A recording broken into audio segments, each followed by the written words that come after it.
Hello all, in this video we will be discussing engineering science and physics for year 8. This will mainly be circuit symbols, electromagnetism, Ohm's law, and constructing a bell. First of all, let's go over circuit symbols. They are actually really easy to know and understand if you can memorize them accurately and revise them properly. This is the table for most of them. Each of the symbols represent their names quite well. Now, to test your understanding, can you identify which component this is? Can you explain what it does? Okay, here is the answer. It is a switch and it either allows or doesn't allow current to flow through a circuit. Next topic, electromagnetism.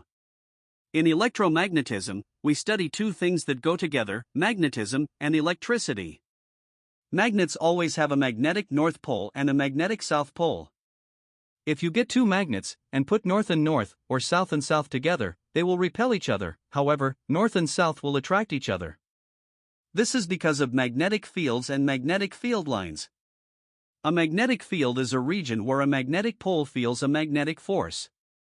The strongest parts of a magnetic field are the poles of it. Magnetic fields go from north to south. These are diagrams of the different combinations of norths and souths. How to make an electromagnet.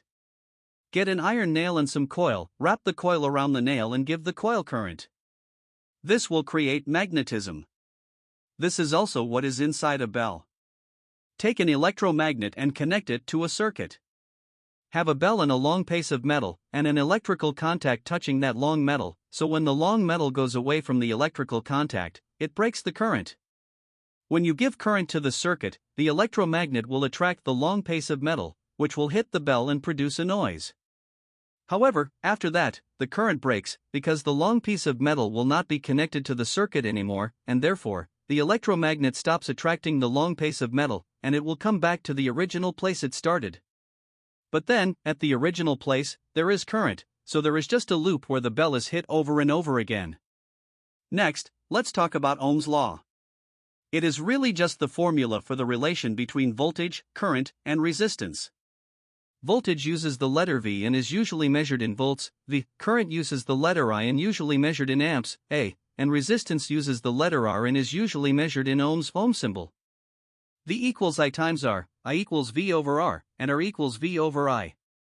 You can use Ohm's law to calculate the resistance, voltage, or current of a circuit if you have the other two variables.